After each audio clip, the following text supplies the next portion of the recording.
None of the producers have any financial interest in the products or procedures shown. When aqueous meets vitreous.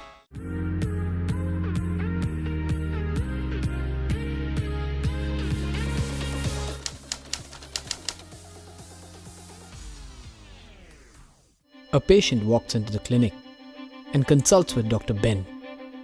And the patient says, I have trouble seeing. The doc replies, You have cataract, we need to do surgery. Okay. Check with our consultant. and now the patient goes from the clinic to the OR. OR to being wheeled in. And now Ben's looking really good out there. He's great, he's going in with a lot of confidence.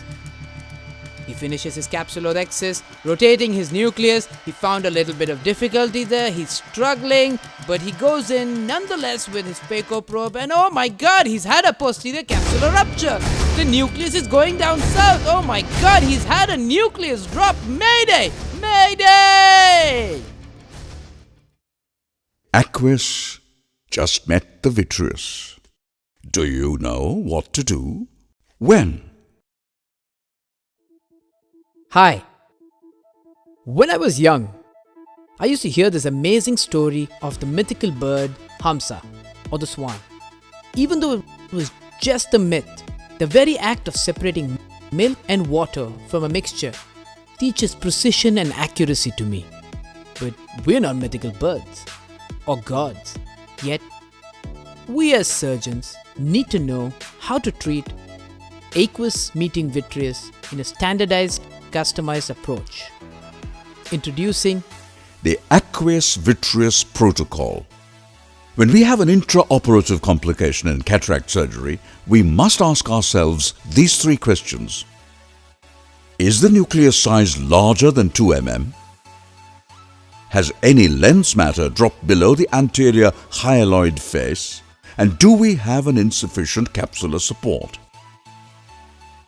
This defines the aqueous vitreous or the AV protocol. Let's analyze Dr. Ben's case again. Do we have the nucleus size larger than 2 mm? Has any lens matter dropped below the anterior hyaloid face? Do we have an insufficient capsular support? The answers to the above questions lead Dr. Ben to the category D in the scenario. The treatment mantra for any of these categories is defined by 3 basic questions. first, what kind of vitrectomy does he perform? Second, how does he extract this nucleus? And the third question, what kind of intraocular lens does he implant? Now that we've understood the diagnostic and treatment protocol for any category, let's try and apply it to Dr. Ben's case. Dr. Ben in this case is extracting the nucleus by using a sleeveless phaco tip assisted levitation technique which brings the nucleus piece into the anterior chamber. He then completes the extraction by performing an IOL scaffold technique. He implants a sulcus-based 3-piece IOL. This is Dr. Ben's protocol. The treatment for your protocol will be defined by you answering these questions and filling up this chart. The questions in both diagnosis and the treatment don't change. The answers for the treatment might change, and that's the idea behind this video.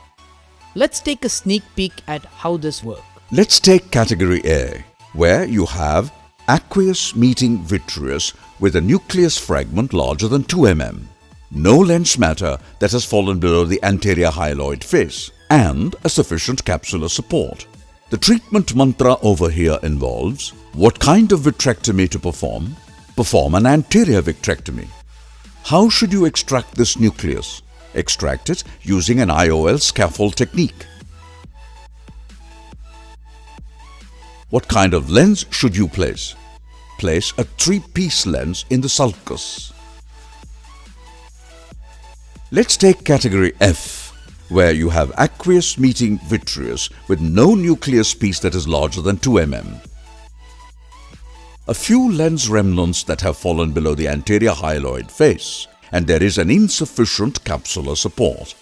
The treatment mantra over here involves what kind of vitrectomy to perform. Perform a core vitrectomy. How should you extract this nuclear cortical pieces?